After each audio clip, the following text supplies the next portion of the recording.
Hey everyone, I'm Brian Austin Green. I'm Sharna Burgess. And I'm Randy Spelling. And you are listening to Oldish, an iHeartRadio podcast. Hello everyone, welcome back to episode 2.5 or 3, depends on how you're counting, 3. Yeah. of Oldish. It's super exciting to be here. We got amazing feedback on the first episode that we had last week. And the reaction episode that aired. I mean, such amazing people we got to speak to. I People love reaching that. out to us with amazing questions and topic ideas. It's so cool to connect like that with people. Randy, people love your hair. That's probably number one. Randy, on I top love of your it. hair. Yeah. Thank you so much. It's so funny that you said that. I went to the dry cleaners this morning. Yeah. And I had this nice exchange with the woman. And then she said randomly, I love your hair. See? There you and go. I had this moment. I really took that in. I said, I turned around. I looked at her in the eyes. I said, Thank you so much. And I walked out and I skipped. said, And you skipped out all the way home. I'm oldish. I have cool hair. I felt good. So as a broader message, please don't be afraid to share. If there's something that you appreciate about someone, share it. Yes. Because you never know how that little share can really brighten someone's Absolutely. day. If you love someone's shirt, if you anything about them, it's amazing how when you reach out to people and you just sort of put yourself out there and you compliment, the reactions that you can get from people that really genuinely in that moment needed to hear exactly what you said or something similar to it. I actually have an example. Baby, you don't even know this one. I was on a flight with Mum. This is recently, and I had Zane with me, and he was a hot mess on this flight. Things just got all sorts of mixed up, and it was a lot dealing with him, but I stayed patient and kind and calm and didn't get into my feels about what everyone else was thinking. And I had 2 people pass me on the way off the plane because I had to wait to get my bags from the back of the plane, Southwest. And I had 2 people pass me and say, "You're a really good mum." And by the time the second person said it to me, I was nearly in tears because it was just so nice to have a random stranger affirm something about me when I was in a moment of feeling like, what am I doing wrong? Right. You know, and so again, Yes. I back up exactly what Randy and Brian just said. Just share. Feel brave and bold enough to share something kind to a person because you have no idea how much it's going to mean to them. Yeah, you never know how it's going to affect somebody in their day. Like Randy's day was made when this woman said she loved right. his hair. Yeah. It was made. Yeah. I mean, it's that human acknowledgement, right? Because Yeah. so much of life these days is spent looking down and in a screen that when you can connect with someone and have that moment, there's just a certain acknowledgement and receivership of that where you can connect. It's a beautiful thing. Not to get in too much of a tangent, but that was one of trying to find silver linings during COVID and wearing masks and all of that. One of the things that I really loved is I felt like people were looking each other in the eyes much more than they had before that, because that was So kind true. of all you had. And so I created connections with people that somebody behind the counter at Starbucks, it was anywhere that you went. You were really forced in that moment to connect with people that way. And it was unbelievable, the connections that I made because of that. So It's beautiful what you're saying, but I'm also thinking of a funny, YouTube skit where it's just these stares and you're both going, right. Totally. just this intense stare, trying to connect and trying to give because you can't use the same body language, facial gestures. You know what's really funny too? How many people did you run into after the mask mandates were lifted and you were like, oh, that's what you look like? Totally. Can I just say dating during COVID? There was a couple of dates I went on before Brian and I met and, wearing masks and all the things in a park. And then there was like a You're FaceTime like, oh, call at some great point. eyes. And there was a FaceTime call at some point and I was like, oh. No. Isn't it amazing how half of the face can change Totally. everything? Totally. That's probably like 2/3 of the face. I mean, you're talking nose and mouth. So it's the entire bottom section. And if somebody's wearing a hat, then forget it. You're getting these tiny little, strips for the eyes. So Okay, so now let's get back into what this show is actually about. We have a really cool We subject ran today. off on a tangent there, which people have to expect. Listen, we're gonna that's do. pretty on brand for us. Because I love Yeah. the sound of my voice, and so I'm going to share it really as often does. as I possibly can. Have you recorded your voice and done meditations to your own voice? Totally right. Oh my God, you should do Brian, that. It is you. Sharna walks Breathe in. deep. Who are you listening to? I'm Right, just I'm meditating. listening to myself, meditating. Yeah. So The most calming voice on the Right. Yeah. that's have a new business idea. I like where you're going with that, Randy. I might take you up on meditation that. for narcissists. Yeah. I love it. Totally. We have We actually have a an amazing serious subject. topic today. Yeah, We we do. do. Yeah. So last week we did sort of a dive into disappointment a little bit. But this week, because now we have more time than we did last week, we were really kind of setting up what it is our show was about. This week we decided that we would discuss co-parenting, which Big subject. a lot of people do. A So lot of many people have trouble with. I'm sure, Randy, you have so many people within your line of work that come to you and they say, hey, this is what is going on this week. This is what I've been up against, and it's driving me crazy. So many stories, so much frustration. and I Co-parenting think is a that tough thing. It's a tough thing to Parenting. do. Parenting is tough. Yeah, Right. parenting tough in thing. general. Right. Absolutely. Then you add in co-parenting, which means that you're parenting from a sort of you're parenting together, but You're not parenting together. with somebody that you were in a relationship with, and that relationship did not work for whatever reason. So now you are taking something that is possibly the most difficult job in the world, parenting, and you're trying to do it with someone that you don't see eye to eye with, that you are no longer with for a reason. You know, Right. I always try and keep that in mind. It's when people are like, "Oh, so how is it?" And it's like it's a difficult thing to do because you're two people that have chosen to live a separate life because the paths that you were on, you're no longer on together, but you share souls and you share this. It's such a big responsibility raising kids because you're not. To me, you are raising future adults. So it's a very, there's a lot that comes with that. And that to me is what makes the concept of parenting so difficult because it's the waking up in the morning, making breakfast. It's having the hard conversations about things. It's going to the school. It's doing homework afterwards. It's really morally helping these kids learn these skills that they can then move into adulthood with, because you're not going to be with them forever. Right. It's the day in, day out that is the rigor. Yeah. That is the true test. Where co-parenting, I think, gets murky is the decision making. And there's so many decisions. And now here are two people who have some upset, I'm sure, and hurt about the relationship not working. Once in a while, it's amicable and, it's fine. But a lot of times, like you said, it didn't work out for a reason. But now you still have to communicate almost better than when you were True. together. Totally. Yeah. But It's the now one you're thing living you- different lives. Yeah. Right.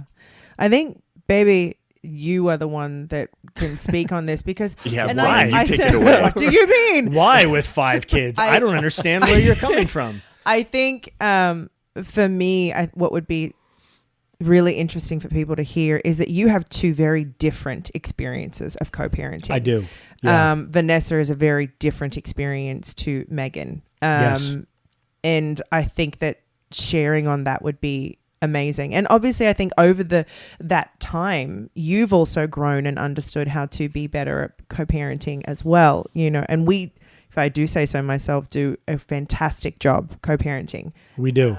I've seen it. I was in the house. I saw how you both interact. It takes work though. I mean, it's a concerted effort. Like you can't just coast through parenting. Parenting is you are on your feet thinking all day long and trying to make the best decisions that you can For the kids. in moments where you don't know what decision necessarily will work the best. You're kind of, it's all trial and error. And, you know, when people say there's no book that you can read that teaches you about parenting. And it's true, because parenting is, I've learned, having 5 kids is different with every single child, because every single one is a different person. So you have to figure out the methods that work the best for that person and will serve them the best. And we have three kids here in the house that are all about 1.5 years apart, and they've all been raised virtually the same way, and they couldn't be more different from each other. They honestly could not. They are absolute different people. I've been incredibly fortunate with Megan. We co-parent really well together. We when we need to, we communicate really well. We're open to things. We don't take things personally. It is my goal, and I think it's her goal as well, that the kids are in as healthy an environment as they can be in. I've really come to the understanding and the realization within the last 5 years that I think people do a huge disservice in thinking that they don't want a separation or a divorce or whatever it may be to affect their kids, because it will. It will absolutely affect your kids. The part of it that you have control over is how it affects your kids. Whether it is a positive experience and you co-parent with the other person well, and you make it as loving an experience as possible, or you make it a very angry sort of head-to-head, you're fighting constantly, and the kids are realizing like, oh, one parent thinks one way and one thinks the other way, and so I'm going to try and use this situation that way, and my dad hates my mom and my mom hates my dad, and so they kind of feel stuck in the middle of something. And I honestly feel like the more you can take that out of the experience for them, the better. But it's a conscious effort again. It is.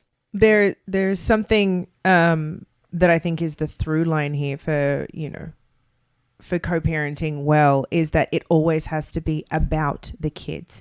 And sometimes in ugly divorces and ugly breakups, the parents can maybe consciously or, not so consciously use the kids to punish or bait the other parent, to withhold them having time with them, to accuse them of doing things not the way that they should be doing it. They are an opening for argument.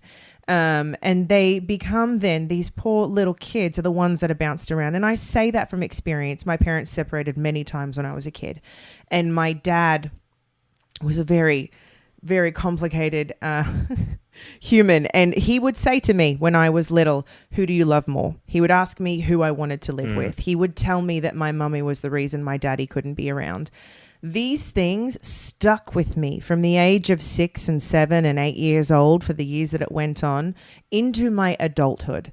These things are damaging. It was this constantly being torn between a relationship, trying to make it better for everyone else, trying to fix it for everyone else. How can I change it? And feeling you're the common thread. You're the thing in the middle. So it's all happening because of the interaction with you and you being there. It all somehow still, yes. And it all somehow still made me feel like I was a problem, because as a kid, I'm not really fully understanding the words, but I am receiving the tone that there is a problem, and it's me that's hearing it, and that, why is it like this? And I sort of started to take things on myself of trying to fix them. Therefore, the rest of my life, trying to fix relationships, fix people, fix things instead of myself.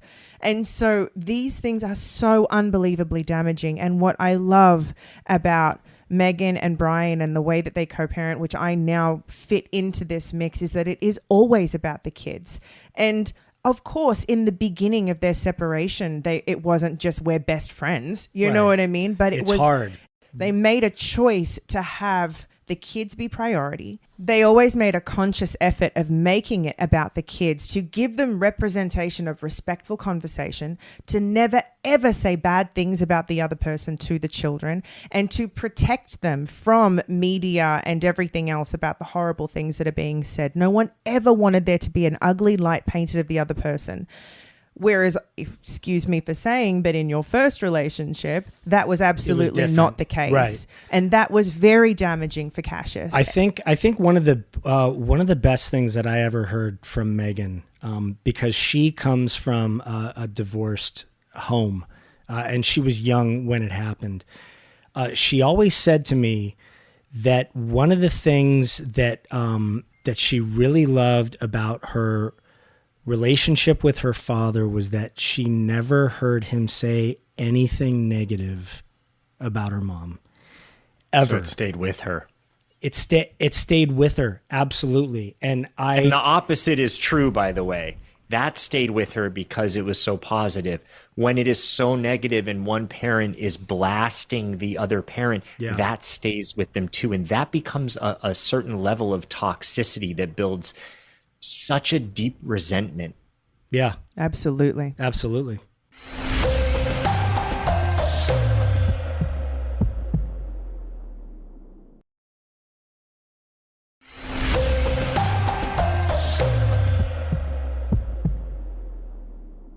Things with Vanessa were very, very different. How so? So Vanessa is much more of like a narcissistic personality.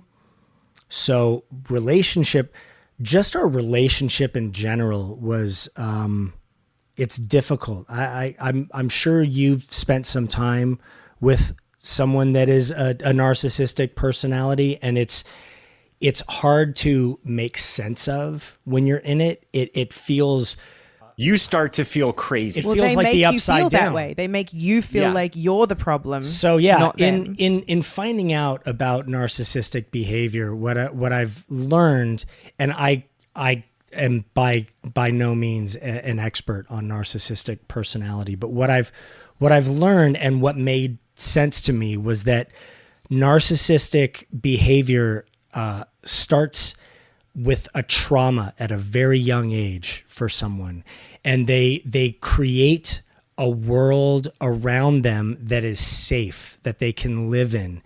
But it becomes very deceiving, because within that world, there is a compulsive lying aspect to it.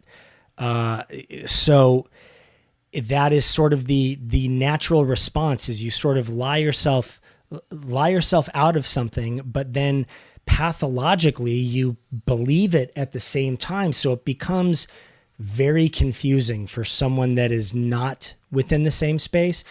And yeah, I would start feeling like I had done something wrong, because a narcissist makes you think that if you have an issue with them and something they've done, it's because you have an issue. It's your reaction. It's not that's necessarily because of what it is they did. It's like, oh, you're screwed up because you took offense to what it is I said.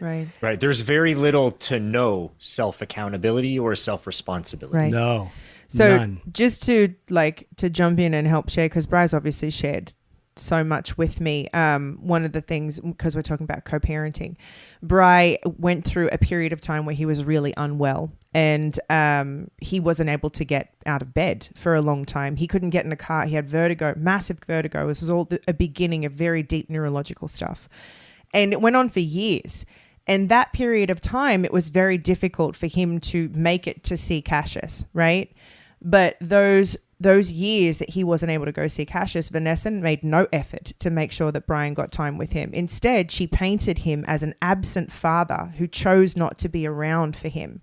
And I'm sure that information was fed to Cash. And I cannot imagine how damaging that was. She knew what I was going through. She knew exactly could the barely neurological walk. issues that I was going through, because I still would try my best to make it to Cash's school things that were going on.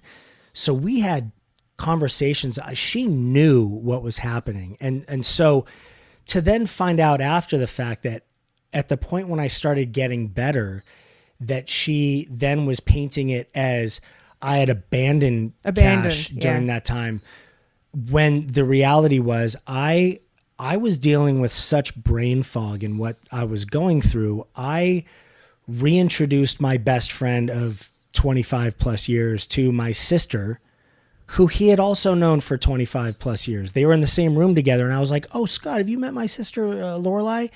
And he was looking at me like, "Are you serious?" But to me, in my own mind, like that's what you do when people are in a room. So you had to go through speech therapy, physical therapy. The co-parenting with her was just difficult from the beginning. When Megan and I first started dating and she was around, she made a real concerted effort, we both did, of Cash's home life being as stable and normal as possible. And we ran into roadblocks with Vanessa at literally every turn. We decided, hey, we have time. So we thought, hey, let's do a trip to Japan for 3 weeks. And we'll go there with a tour guide that will be with us all day long, teaching him about where he is and the history of it. And Japan is just amazing. His teachers at school were like, oh, he was young. He was in, I think, first grade at school. And the teachers and the principal and everyone that were there were like, he should absolutely not be in school for 3 weeks, because being able to go on a trip like this and learn is invaluable. It's invaluable. That is something that people only dream of doing with their kids. And she just didn't want it to happen from day one. This is just one of many things. I mean, I have a bunch of stories I could share, but that's right. I don't want to. It's not about that. We don't need to. It's not about that. So something that I'm so interested in, because, putting myself in the position of being in that situation where here you have two separate relationships. One was a mess in terms of co-parenting, very difficult, very challenging, especially with a personality like that. And then the other is, although it may not have been so smooth from the beginning, there was enough buy-in that you both decided, let's make this about the kids. This is about the kids, partially because of Megan's past experience, right? She knew what she didn't want and how hurtful it was. For the parents who are considering separating, divorcing, and are scared to death of a situation like your first situation, what do you say to them? Figure out what you have control over. I mean, that was an unfortunate situation, because at the end of the day, the only thing that I really had control over was Cash's experience at our house with Megan. When you had him, and when he was with us. So say more about that, Brian, because I think that's so important for people, because it's going to be different. I have enough, clients that I've worked with through the years, friends, family, stories where you hear one parent does something one way, feeds them all the sugar, overcompensates in many ways, and then the other parent does it very different. How do you get on board to reconcile that? I think it's important to pick your battles first, to realize that they are two households, and there are going to be differences in the way the parenting is done. You no longer have a say necessarily in how the other person parents. You're in different homes. It's a different situation. So you pick your battles. You argue a bit and you stand up for yourself and what it is you think is right or wrong within situations where to you it's really important. School, medical, but then other stuff, diet sugar, you can make suggestions, but then you have to be willing to step back and go, okay, I've said my piece. I made my suggestion.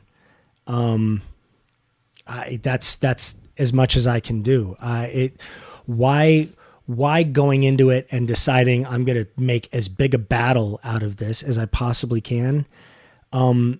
The only person, honestly, that you're harming within that is your child. You think you're stepping forward for your child's benefit by planting a flag of how it should be done and what the other parent is doing wrong, because you think, oh, I'm benefiting my child, but you're not. You are doing way more harm in that situation than you are good. Worry about your house. Worry about what you have immediate control of, what your child is watching, who is around them, what their lives consist of when they are with you. That is your job. And then their experience of the other parent is the experience that they are supposed to have in their lives. And that's a hard concept to wrap your mind around, because sometimes you sit and you go, oh, but it's just so terrible over there. It's like, but I think that's within reason, though. Like, there are exceptions to that. There are when you say terrible, right. there are levels to there are terrible. absolute Let's not exceptions. blanket that. Yeah. There are absolute exceptions physically, making sure that your child isn't in physical danger. Or emotional. But emotional is a hard one. I know from doing years of court that it's a hard one. Even if I had all the proof in the world of that she is emotionally damaging and he shouldn't be around that, at the end of the day, a court and a judge understands that a child should have both parents if they can. Mm-hmm. So unless I can prove that a child is in true harm's way being with that parent, you're fighting for nothing. The chances of honestly winning you're spending a bunch of money and you're creating tension and you're just creating a situation that does not breed anything positive. Instead of going, okay, I don't like this situation. I wouldn't choose for my child to be around this person. But this person is their mom or their dad. So this is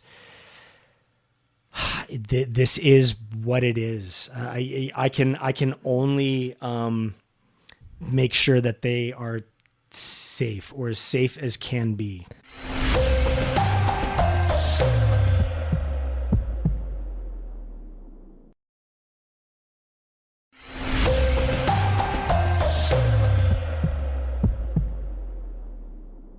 I think that if you are in, like with co-parenting, if you are in a situation where you can set boundaries, that's a really big deal. If you do have a level of communication with your ex and you share children, to have that conversation of, hey, these are my, and within reason, these are my non-negotiables and these are the boundaries that I'd like to set, And if you can come to an agreement, I think that's really helpful instead of never having a conversation. But I get that there are some people that aren't able to have conversations with their previous significant other or the father or mother of their children, and that's where it does get a little stickier. And that's where I'm so on board with what Bryce says about what you can control. Representation matters, right? So even if that person is doing all the things you disagree with in that home, the way you speak about that person is still with kindness and love in front of your children. Because it's creating safety, exactly. Right? You're creating safety for that child to feel more comfortable, to feel regulated, to feel more of a sense of okayness. This is the stable place that I go to. Absolutely. And to show them that, that show them good communication, to show them respect, to show them love and kindness. Again, representation matters. And as they grow, if the other parent gives them a diet that's high in sugar and you disagree, you teach them about sugar, that it's not the sugar, it's the lab grown chemicals in it that can be damaging to X, Y, and Z. We teach our kids about this, and now they're like, oh, I don't want any of that red 40. You know what I mean? They note for next episode, talking about lab grown sugar. Yeah, it's like, it's awful what is in food, and I get it, and I get people's anxiety when the other person is feeding them this stuff. But all you can do is inform, though. You can inform, and then you have to go, okay, I've done what I can. That's your house. That I can't control what you buy at a grocery store, or what you take to heart that I said, or what you don't. It's a big leap of faith in giving up control. A lot of what you both are talking about sounds like it's self-work in letting go of your ideals. Again, within reason, right? The children have to be safe. Absolutely. There shouldn't be emotional, physical harm or damage. Right. But, when it comes to something like sugar's such a scapegoat for this. Yeah, totally. But anything, right? Yeah. It could be something that you don't agree with. You don't agree with sleepovers on school nights, and that parent goes, oh, you can have a sleepover. There's a certain level of trust. Brian, you said this earlier. There's a certain level of trust that they're going to experience what they need to experience. And some of that could even be beneficial. It could create more resiliency. They could get what they need from one parent and grow in a certain way, and get what they need from the other parent and how they do things in a certain way, and have a beautiful blending of, that dichotomy of who they come to be. You know, Randy, how many people come out of situations like that at home that are really tough, that in looking back on it, they go, thank God, because that situation created who I am today. And without that situation, I absolutely would not be this person now. So, and you never know. So it's walking that fine line of protecting without robbing someone of the experience of life that they're supposed to have. And constantly trying to keep yourself in that space of checking yourself, right? Of being willing Constantly. to go, okay, constantly. Like I can't, still to this day with Cash, and he's now 21 years old, but I'm still constantly checking myself on, okay, this is the experience in his life that he's supposed to have. Like, all I can do is be the best father that I can be to him. Let him know how much I love him. Sharna's the same way.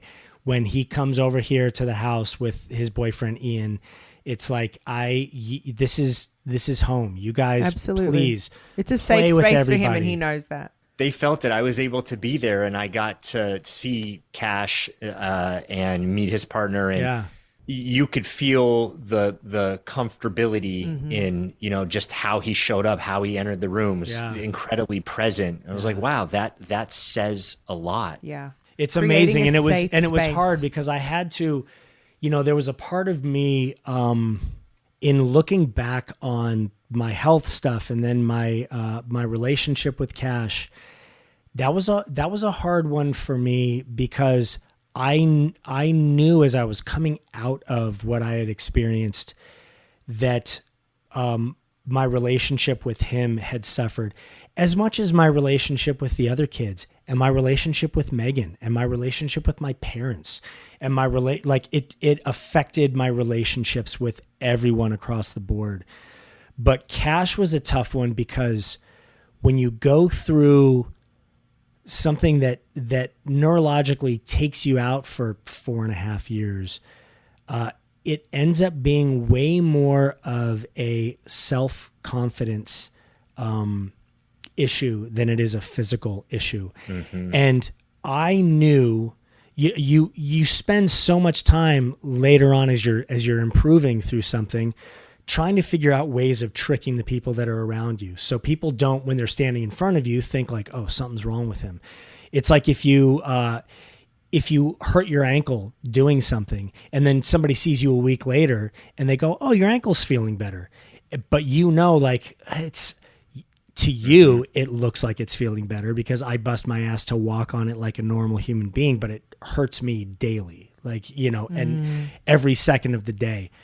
I knew that Cash knew me probably better than anybody else because he's my son, and we spent hours talking and connecting and communicating. So I knew that I couldn't fool him or trick him as easily as I did other people. And it made me very self-conscious being around him.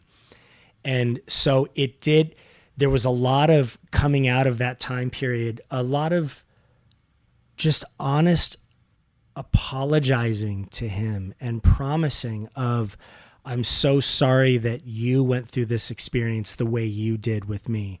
But just know that it wasn't because I didn't love you that things went down this way. This is a situation that, God, I wish, as much as I look back on it now and I go, what a great thing. And it was a catalyst for so much change. And I've found the positive spin on all of it and the silver lining. There are those situations that, I regretted so much. And so I had to be willing to sit with him and apologize for that and let him know how much I love him, and that it wasn't for lack of that, that the relationship felt the way that it did. I literally was a different person during those 4.5 years. That's by far the hardest experience I've ever gone through. And it's something, I mean, I had to recover from it as a stroke survivor would. I had to relearn how to live. I had to relearn how to speak. I had to relearn how to walk. I had to relearn how to read. I had to relearn how to write. I had to relearn all of these things. And then on top of it, I'm dealing with trying to heal from this immense brain fog that I have through all of it too. I had to learn how to feel okay with that and not beat myself up over it, because there was nothing that I could necessarily do about it at the time. And I'm sure there were better ways that I could have dealt. There were better ways that the whole situation could have been dealt with. Like you were talking about, it would have meant so much if Vanessa had decided, hey, I'm going to make sure while you're going through this that your son can still get to your house and see you. That would have just made an incredible difference in the situation. But that's not what went down. That's not how it happened. So, I can shoulda, coulda, woulda the situation to the end of time, or I can decide from this point forward, this is the relationship that I'm going to have. And that's absolutely what I have focused on doing. And Cash and I have an amazing relationship. Yeah. Sharna has an amazing relationship with him and his partner.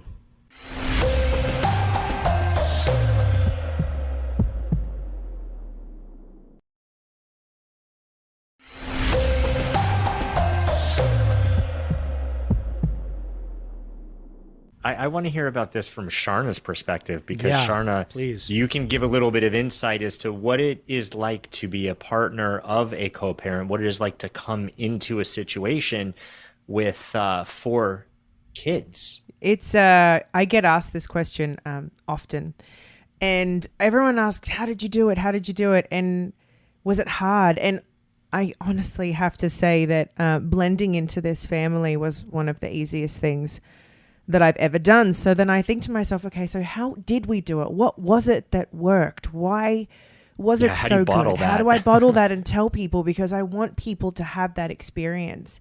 I came into this knowing and feeling that the kids will always be priority, right? And I never came into, first of all, this relationship trying to push myself on these kids.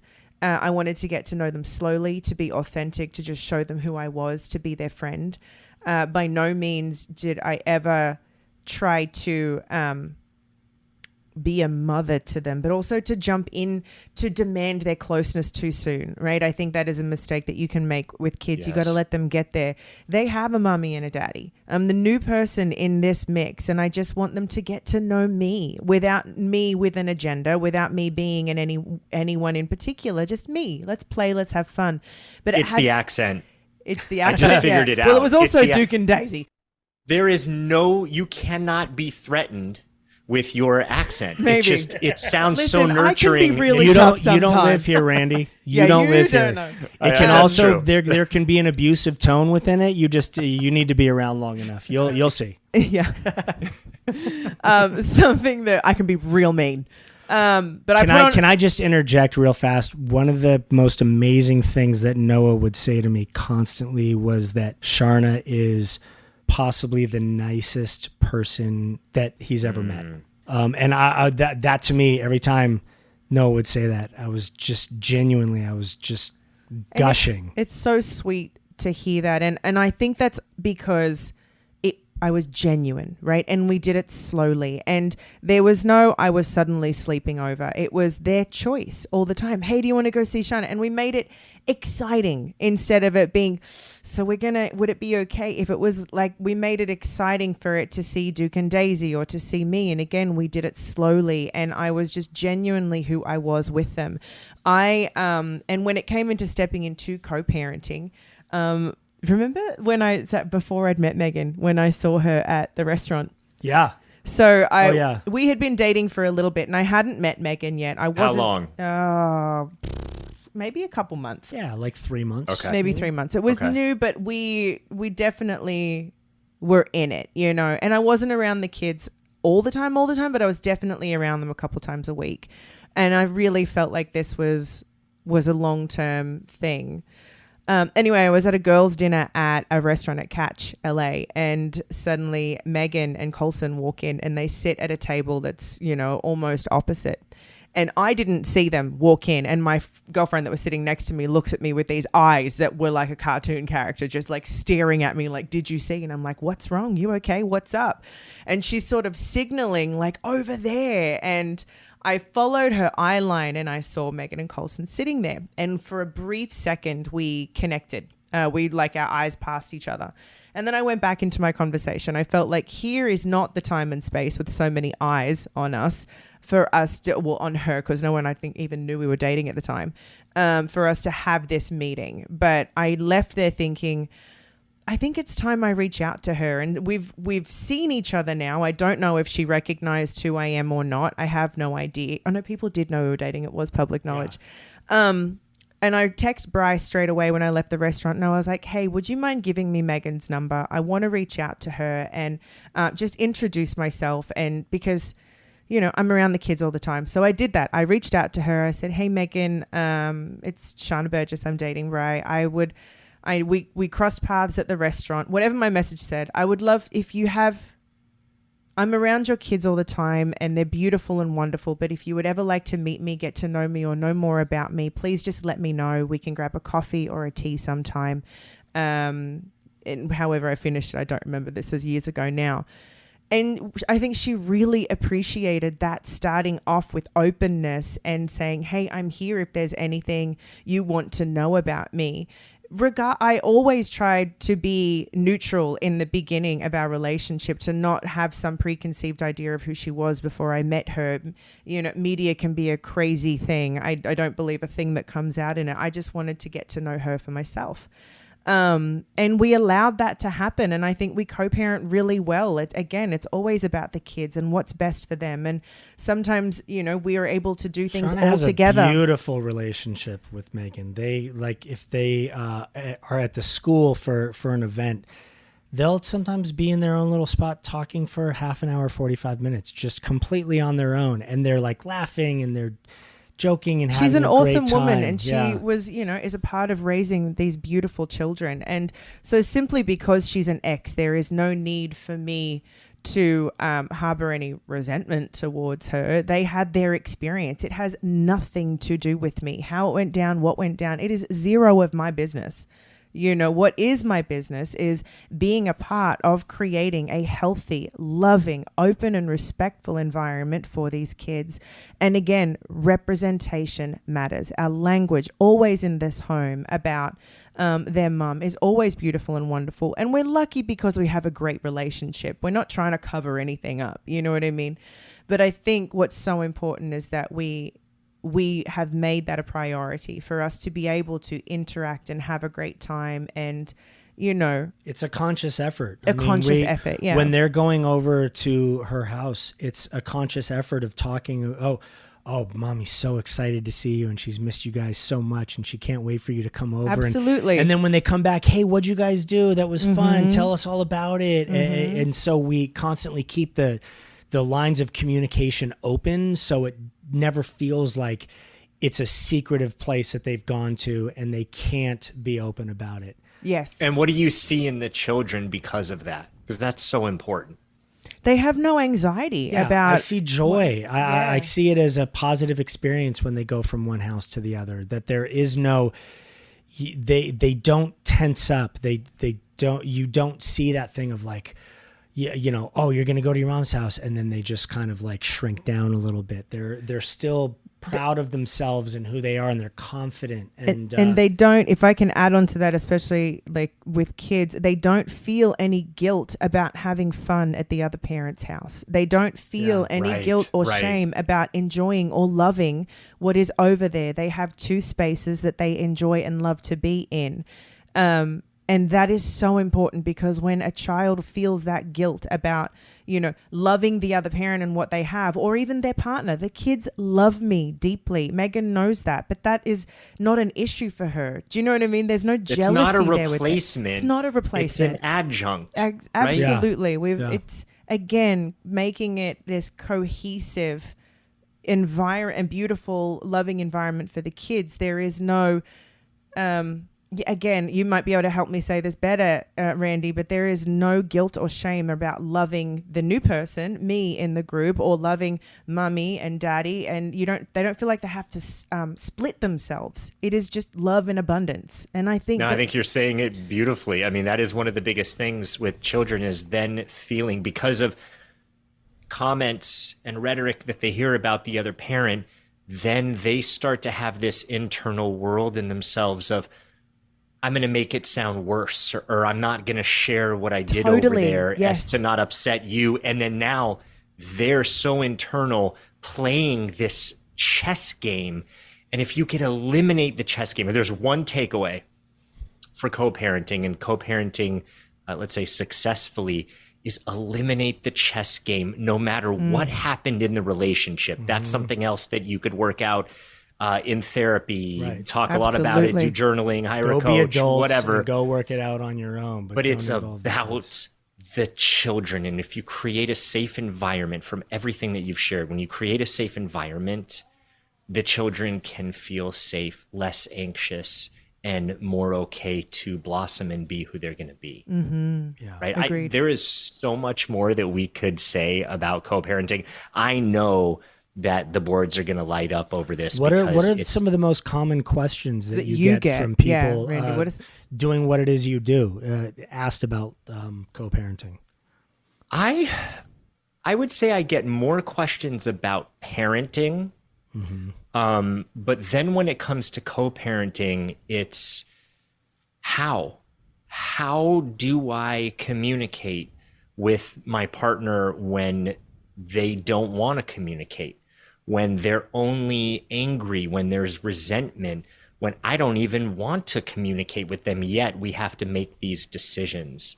So it is nuanced. It is not a quick, 2-second bite. This is a one size fits all situation. Sometimes it takes really delving into how someone is showing up. And maybe because of that person, for instance, you mentioned, your previous relationship that wasn't as smooth. You have to handle that differently. There is only so much you can expect. There's only so much you can do. So you have to look for all of the things that you can let go of, start to be okay with that, and then focus on the most important things that you are willing to have the conversations that need to be had, and keep coming back to over and over and over again. I am saying this because I believe that this is right for the child. I want what is best. Even if we disagree, I really am looking out for their best interests. And again, I'm back to the question, because I am a coach. I ask questions for a living. It's asking questions. What do you see in their behavior? Because that's not defensive. That is really asking, what are you noticing with them? Right. Are they happy? Are they sad? And when you start to get into that, there's a commonality that can ensue, because that commonality, you'll start to be a detective together. Oh, well, actually the other day there was some tears, there was a meltdown over this. And then you can watch two people coming from a place of curiosity, working together for the child. And if that can happen, you're taking the right steps. Like we were talking about with parenting, there is no one size fits all solution to it. I honestly feel like at the point when you are living in two separate homes and you're trying to co-parent, really making the effort of figuring out what the other parent responds well to and how to communicate with them in a healthy way that doesn't make them feel defensive or attacked or judged. And I could just feel people going, like, so-and-so cheated on me and they did this and they did that. How do you even get to the place of openness to think that way? I think that is the biggest trick, is how to get there. Can I ask you a question though, Randy? Yeah. Randy, to follow up on that, I have a question, because what if it is, I'm in a co-parenting relationship, right? This is a hypothetical. And the other person is just reactive and explosive all the time. And I'm trying to not take it personally. I'm trying to just think about the kids. I'm trying to respond with kindness, but it's constantly combative and it feels personal. Like they're making decisions and saying things to get to me instead of it being about the kid. How does that person deal with that and move forward with that? Because I think this is a very common problem for people. Yeah, sometimes it's just one little millimeter of movement.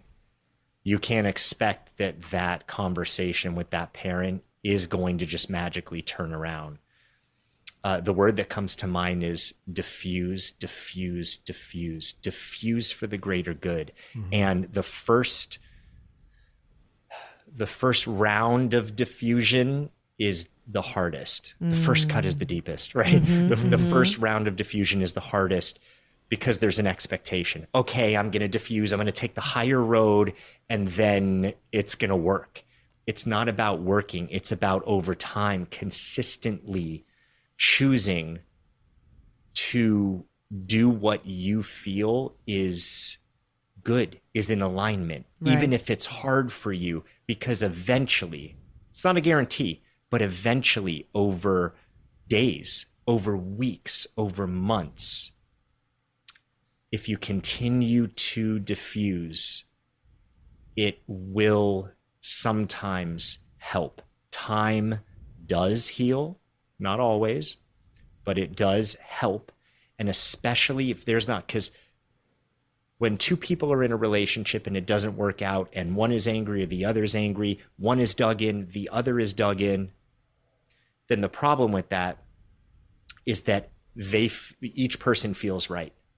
And because each person feels right, they don't want to give that up. And I think what Brian was mentioning earlier, that letting go process, even if it's sugar, like that would be hard for me, Sharna, because I don't even eat refined sugar, very rarely. Right. So if my kids were eating sugar all the time, I would have such a hard time with that. But I have to trust, you know what? This isn't going to kill them. They're going to be okay. Pick and choose where I don't say things.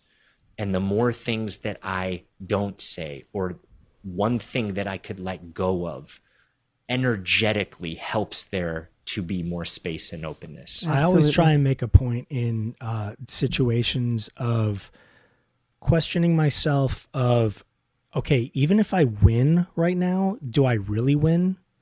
Like, is being right am I accomplishing something, or am I just making a situation worse just for the sake of being able to say, oh, I won this one? Right. Totally. So it's, again, picking your battles for me, and realizing like sometimes what isn't necessarily a win in your mind is still a win at the end of the day, because it, like you said, it diffuses. Yes. There's so much to There's talk so about much. here. We could do a series on co-parenting, I think, but this is And we'll an get amazing back episode. into it also. I mean, that, you know, that's kind of the beauty of what it is. We get off on tangents, and we'll get back into this more. I'm actually really excited to hear from people, to hear from you guys, our listeners, to hear anything that is coming up for you, any experiences you may have had or are currently having. Definitely please go to Oldish Pod and DM us.